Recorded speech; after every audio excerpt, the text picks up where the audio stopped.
Mr McVeigh. Thank you, Madam Deputy Speaker.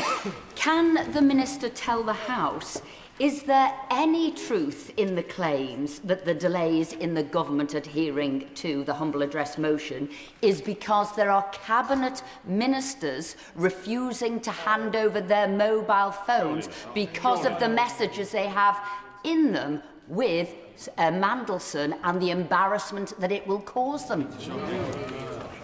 All Cabinet Ministers have received instructions from the Cabinet Office about the declaration of the information they hold on either corporate or personal communications channels, and they've all complied with that direction. Ties. Thank you, Madam Deputy Speaker. With regard to the release of these Mandelson documents, there's genuine concern about what may be redacted and what may not. Given the ongoing dispute as to the pressure brought to bear between Number 10 and the Foreign Office, can the Minister confirm that nothing will be redacted with regard to pressure brought to bear on the Foreign Office about the vetting process?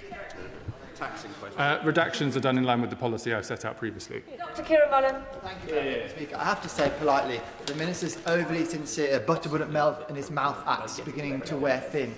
The way he suggests that this is all a process he's going through and hasn't put a foot wrong. He's repeatedly failed to answer questions that I put to him with candour around the Mandelson Act, despite the fact this evening we'll be passing a bill that makes it law for ministers to answer questions with candour. So it is beginning to rub off on him. And can I follow up on the questions around mobile phones? Ministers will be asked whether they have any communications left on their personal phones. Are they also being asked to tell you, and are we going to be told if those messages have disappeared because they've got disappearing messages on their phones? Questions short and omit the word you, because I'm not responding. Chief Secretary. Sorry, Madam Deputy Speaker, that the honourable member is not happy with my performance. I'll try harder in the future. In relation to his question, I refer him to my previous answer. Alison Bennett. Thank you, Madam Deputy Speaker. What is the Department's internal deadline for concluding the release of the Mandelson files? And if there is an internal deadline, who's going to be held accountable if the Department fails to meet it? The Department has now handed over all final documents that it needs to hand over to the Intelligence and Security Committee, and once that process has been able to conclude, we will publish the second tranche very shortly after that. Thank you, Madam Deputy Speaker. Madam Deputy Speaker, the truth of the matter is that when the Chief Secretary says that to appoint a diplomat process was followed, a professional diplomat would not have been appointed if they had taken dodgy loans, tried to flog passports, were linked to the Chinese, linked to the Russians. So that was not the case. But the humble address got through this House because it said that all documents would be handed to the ISC because that is the most secure place to go. So, Madam Deputy Speaker, it is not with the gift of the government not to hand this over. That was the view of the House. It's not being done in good faith, Madam Deputy Speaker. When will all of these documents be given to the ISC, which was exactly what this House said should be done? Madam Deputy Speaker, I answered that question in my opening statement. All final documents relevant to the ISC processes are being handed over today. In respect of the humble address, and perhaps contrary to what was suggested earlier, the House only agreed to this on the basis that Labour MPs were about to rebel against the position that the then government had adopted. Well, tomorrow, something very similar may arise in respect of a potential referral of the Prime Minister to the Privileges Committee. Surely the Chief Secretary has an opinion as to whether his members behind him would want to have a free vote in respect of whether the Prime Minister has misled the House or not. I always enjoy the interventions of the right honourable gentleman, Madam Deputy Speaker, but it doesn't pertain to the motion before us. Thank you, Madam Deputy Speaker. And we'll finish, Chair. Thank you, Madam Deputy Speaker, and I thank the Chief Secretary for returning to this House on this issue again. Can I ask him to reiterate how due diligence security vetting is conducted before appointments are announced is going to change the result of this affair? I thank my honourable friend for his question. As has been said at the dispatch box before, it was due process previously that for the appointments of ambassadors and for direct ministerial appointments, vetting processes took place after the announcement and before the commencement of the contract for employment. Given the problems that has shown to be applicable to these processes, that has now changed. The referral to the Privileged Committee has always been considered a House matter. a matter for the individual judgment of members of Parliament. It would be an abomination if it were to be whipped by either side, wouldn't it? I refer the honourable gentleman to my previous answer. Sarah Russell. Thank you, Madam Deputy Speaker. Could my right honourable friend the Minister please confirm whether there are any documents which were previously in the scope of the humble address that have been deemed no longer to be within its scope due to the application of litigation privilege in respect of the dismissal of Ollie Robbins? I'm afraid I don't know the answer to that question, Madam Deputy Speaker, but I commit to taking it away. Morrissey. Thank you, Madam Deputy Speaker. Could the Minister clarify again, as I am just a humble member of this House and the previous... But it is our job to hold the government to account, and it was unclear from the Minister's first response of what the process will be if if the ISC committee members disagree with the government, and will that matter be brought back to the House for decision, because it is not within the government's, I believe, Madam Deputy Speaker, right to judge and mark their own homework. I refer to my previous answer about standing by the commitment made between the government and the committee. There is an established process for any disagreement through a redactions hearing. Deputy Speaker, the worst outcome from this process is that a police investigation is compromised by materials making their way into the public domain before time. While opposition MPs seek to rush this process through, can the Chief Secretary confirm that no documents of interest will be put in the public domain until they've been cleared by the Met Police? And if members opposite want to know how Labour voters are going to vote tomorrow, they just need to join the Labour Party. Can I thank my honourable friend for his question, because he asks an important question. As has been said before, at the heart of this entire scandal are victims of the most heinous crimes who have yet to see any justice whatsoever, apart from it becoming part of big political debates here in the UK and in other countries. That is why the government has been absolutely committed to supporting the Metropolitan Police in their criminal investigation. We continue to do so, and we wouldn't do anything to undermine that process, because the victims have to come first. Thank you, Madam Deputy Speaker. Last week, I asked the Prime Minister if he'd publish his decision note on the box note given to him on the 11th of November from Simon Case. The Prime Minister said he couldn't remember the answer in that box note. And in the debate last week, the Minister himself said that redactions are only in black. The decision response on the box note has been left blank. So can I ask the Minister, was there a decision? Why hasn't it been published? And will the Minister now undertake to publish that decision on that request from Simon Case? Because I believe, and this House believes, that that will be fundamental to see whether the Prime Minister is actually telling the truth or not. I'm happy to reconfirm, Madam Deputy Speaker, that all redactions are in black in the documents that are being published in the humble address tranches. All documents that the government holds in relation to that period of time have been published in the first tranche. Of course, decisions are communicated sometimes orally and sometimes in writing. He asked me, I think, specifically as well about Simon Case's advice and the process that was followed subsequently to that. And I'll refer the honourable gentleman to the letter from the previous Cabinet Secretary, which has been published this afternoon, who confirmed to the Prime Minister that due process had been followed. Lee Dillon. Madam Deputy Speaker, how does the Prime Minister's promise of delivering honesty, integrity and accountability reconcile with the potential blocking of a motion to the Privileges Committee? And if the Chief Secretary to the Prime Minister isn't willing to comment about the government's voting intentions tomorrow, will he commit to accountability by making sure he votes in favour for it being referred to the Privileges? Secretary. I'm not sure I should declare my voting intention from the dispatch box, Madam Deputy Speaker, but I refer the honourable gentleman to my previous answer. Sir Julian Lewis. The government is keen to emphasise its transparency in the course of dealing with the humble address requests and demands. So here's an opportunity to put that to the test.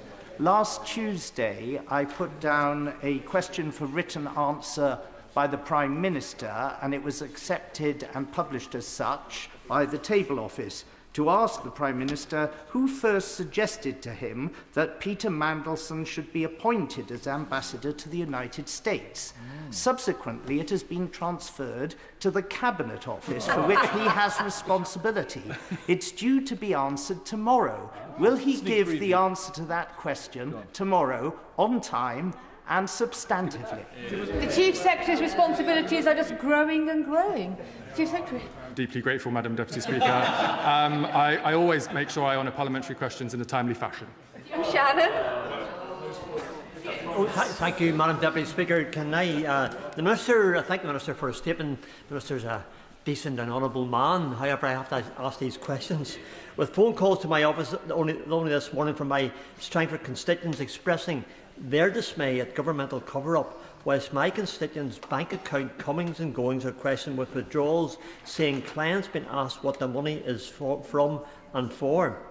There is a perception out there, so how can the Minister begin to show that we are all accountable to scrutiny and that there isn't one rule for one and another rule for the members of the government of the day? Chief Secretary. I thank the honourable gentleman for his question. The humble address is an example of Parliament holding the government to account and government being accountable to Parliament. Sir Jeremy Wright. Thank you very much, Madam Deputy Speaker. Can I thank the Minister for his kind words about the hard work of the Intelligence and Security Committee.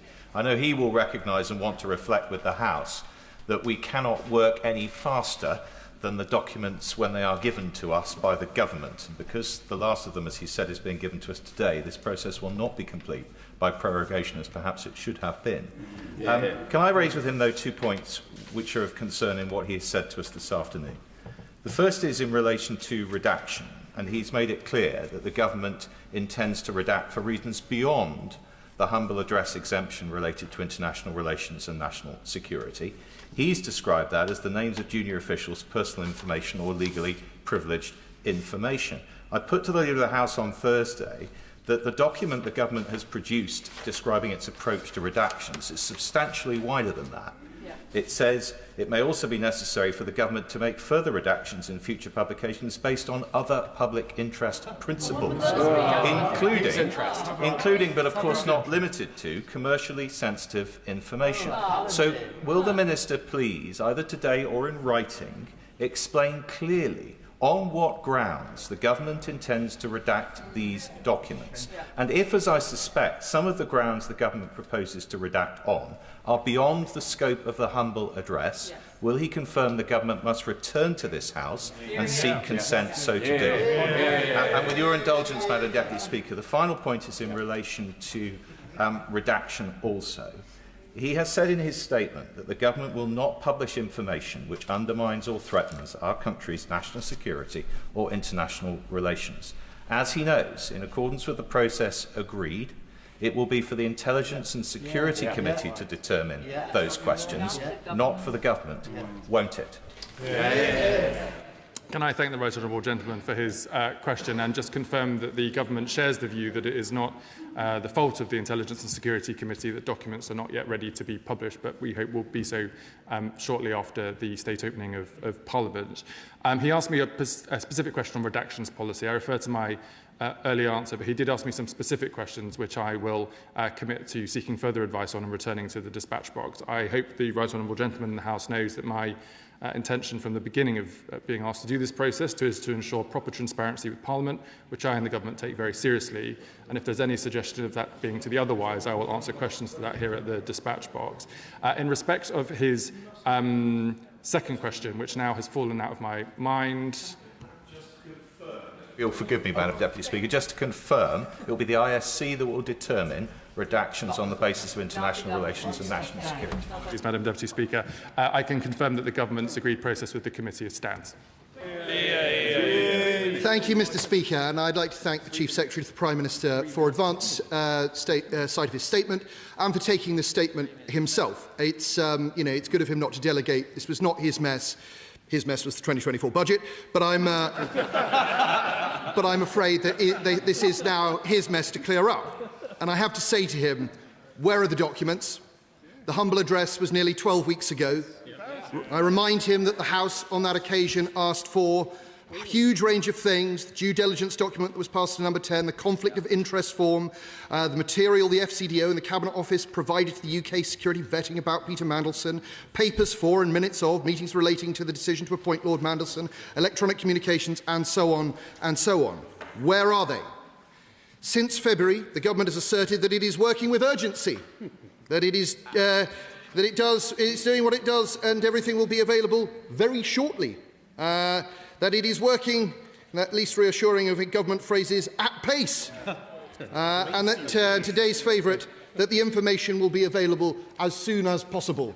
As soon as possible, no doubt, after the local elections. Of the documents that have been released, what we appear to see is either an enormous cover-up or a very significant breakdown in the expected process of government. We have seen nothing from the Prime Minister, nothing from his Chief of Staff, nothing from Peter Mandelson himself. We have seen no minutes of meetings, no billets doux, no annotations, no box returns. The official civil service guidance on this matter says explicitly, keep submissions with ministers' comments. If ministers write on a hard copy, keep the ministers' handwritten comments. Keep correspondence reporting ministers' responses along with background provided to ministers in the medium in which they were created. None of this. Either this is a cover-up, Mr. Speaker, or it is a terrible return to the sofa government of the days of Tony Blair. Simon Case told the Prime Minister that in order to complete due process, there had to be security clearance before he made the appointment, and there had to be a conflict of interest declaration by Peter Mandelson. To date, we have seen none of that information. I am pleased by what the Chief Secretary of the Prime Minister says, that material associated with Mandelson's vetting is now being handed to the ISC. But where is the conflict of interest form? I hope it is not the case that this is being disguised as personal information of the sort that he said would not be disclosed. And I'd be grateful if we would confirm that it's not. But what I would really like him to do is confirm that that declaration of interest form exists. There is no good reason why he can't tell us whether it exists. Indeed, the Attorney General, former Attorney General, wrote the other day in the papers that there is no legal reason why the government cannot tell us what documents are being retained by the Metropolitan Police.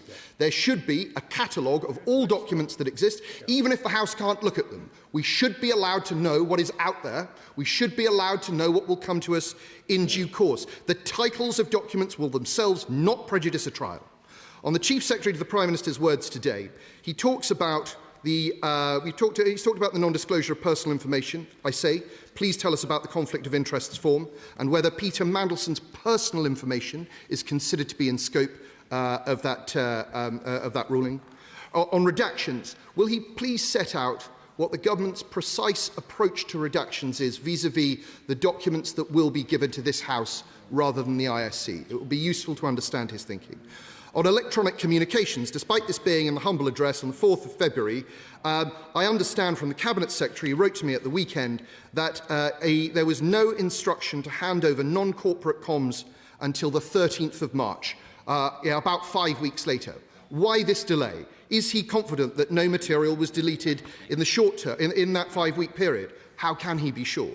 And on the ISC release, I again ask him to confirm or deny whether that release contains the information about Lord Mandelson's interests. This is of specific concern to the House, given how Peter Mandelson may have been behaving when he was ambassador in Washington, and given meetings that he may have taken the Prime Minister to. It is time that the government came clean, not on its own terms, not to its own timetable, but to the terms set down by the House. So will he finally tell us a hard deadline for when these documents will be handed over? Thank you, Mr. Speaker. The Right Honourable Gentleman asked me a number of questions which I will take in turn. To the question of where are the documents in scope of the humble address are currently in one of 3 locations. First, with the government waiting for the publication of the second tranche. Second, with the Intelligence and Security Committee. And third, with the Metropolitan Police. We have sought to publish all of these documents in a combined bundle in relation to the documents the government holds and those which the Intelligence and Security Committee are considering in order to aid the House in seeing the documents in a chronological order. Otherwise, I suspect there'll be questions about what documents were missing subject to the conclusion of the committee's work. I can confirm that documents that relate to Peter Mandelson's security vetting have been passed to the Intelligence and Security Committee today, and that we intend to publish those as part of the second tranche, subject to those discussions with the Intelligence and Security Committee. I was asked specifically about the documents that have been given to the Metropolitan Police. He will appreciate, I'm sure, that I've been advised that I am unable to list those documents on the advice of the Metropolitan Police, and so I won't seek to do so. He asked me about redactions policy. The key redactions policy is obviously in relation to information which the government considers to be prejudicial to national security or international relations, which goes through the Intelligence and Security Committee for consideration. If there is a disagreement between the government and the committee, there is a process of redactions hearings between the government and the committee to resolve those disagreements. And as I mentioned in my statement, other redactions relate merely to information such as the names and contact details of junior officials in line with established freedom of information policy as it relates to the publication of humble addresses. Deputy Speaker, the whole House came together around the humble address on the basis that Parliament had found its way forwards to deal with the evidence around the appointment of Peter Mandelson. Can my right honourable friend give me a guarantee, or give the House a guarantee, that there are no documents that are being withheld? Around the time of that it was reported that the Prime Minister hadn't been given the facts that Peter Mandelson had failed his security vetting, that there were civil servants who were seeking to withhold documents. Can he give an assurance that that's no longer the case? Thank you, Madam Deputy Speaker. To answer my honourable questions, my honourable friend's question, forgive me, as has been alluded to at the dispatch box, there were documents that the humble address warranted to be published as part of that process. The Cabinet Office was very clear about that. Whilst it took some time to get access to some of those documents, specifically in relation to UKSV recommendations, that has now been concluded and is going through the Intelligence Committee, as I set out in my statement.